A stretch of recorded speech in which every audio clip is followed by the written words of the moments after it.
السلام علیکم ورحمۃ اللہ وبرکاتہ۔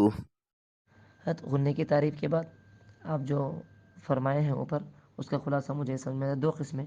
پھر غنّہ میم اور نون کو ظاہر کر کے یعنی اس کے مخرج کے ساتھ کریں گے غنّہ تو اظہار مع الغنّہ ہے، اور اگر میم نون کی آواز کو چھپا کر یعنی مخرج میں لگائے بغیر منہ کھلا رکھ کر ادا کریں گے تو اخفاء مع الغنّہ ہے۔ اور یہ صورت دوسری صورت میں صرف اخفاء حقیقی نون ساکن کا اخفاء انت منذر کے اندر ہوگا، یہ باقی کی ساری صورتیں اس کے اندر آئے گی۔ ان الذین اظہار مع الغنہ ہے کیونکہ غنہ بھی ہوا ہے، نون صاف ظاہر ہے میم کے لیے۔ مثال ہے وَمِمَّا إِلَيْكُمْ مُرْسَلُونَ وغیرہ۔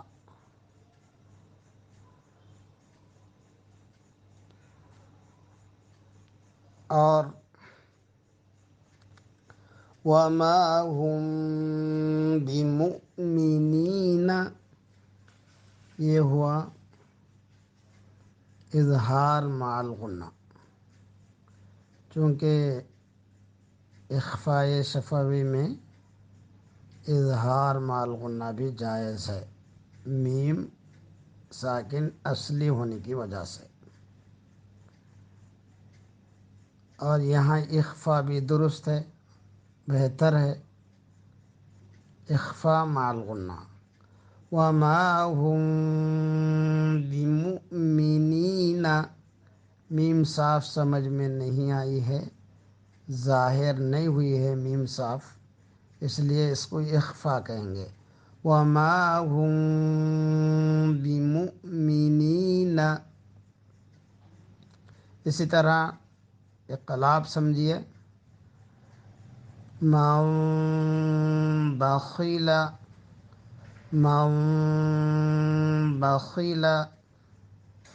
تو یہ اخفاء مع الغنہ ہوا، اس میں چونکہ نون کو میم سے بدلے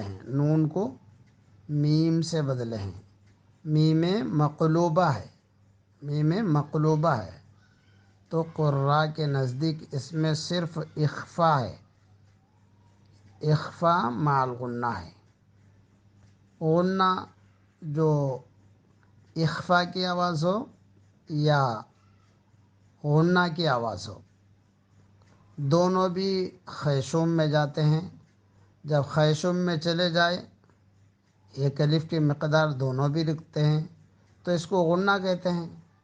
تو حرف ظاہر ہو جائے تو اظہار مع الغنہ ہے، اور اگر حرف ظاہر نہ ہو چھپ جائے تو اخفاء مع الغنہ کہتے ہیں۔ من بخیل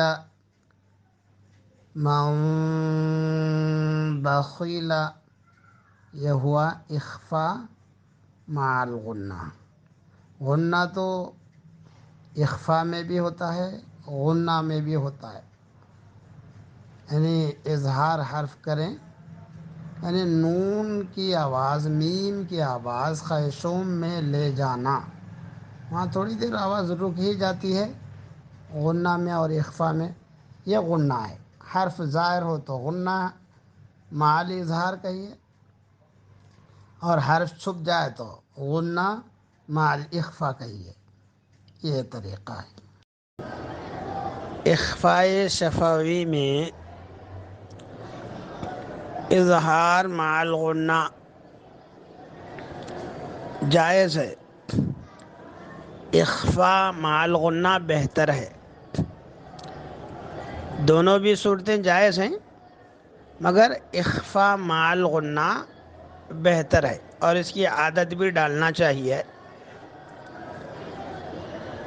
اور دوسری بات، جو بھی پڑھے مطلب اخفاء شفوی میں اظہار مع الغنہ پڑھیں تو بھی ٹھیک ہے، درست ہے، اخفاء مع الغنہ بہتر ہے۔ دوسرا سوال آپ کا، اخفا مع الغنہ میں ہم 3 چیزیں ذکر کیے ہیں، تھوڑا سا غور سے دیکھ لیجئے۔ اقسام غنہ میں 3 چیزیں ذکر کیے ہیں، کیا ہے؟ اخفائے شفوی اور اخفائے حقیقی۔ اخفائے حقیقی اسی کو بولتے ہیں انت منذر، یہی ہے نا؟ اور پھر اقلاب الگ ہے، دیکھیے اور غور فرمائیے، اقلاب الگ ہے، اقلاب الگ ہے۔ تو مطلب 3 چیزیں آ گئے، اخفائے شفوی، اخفائے حقیقی جو انت منذر میں ہے،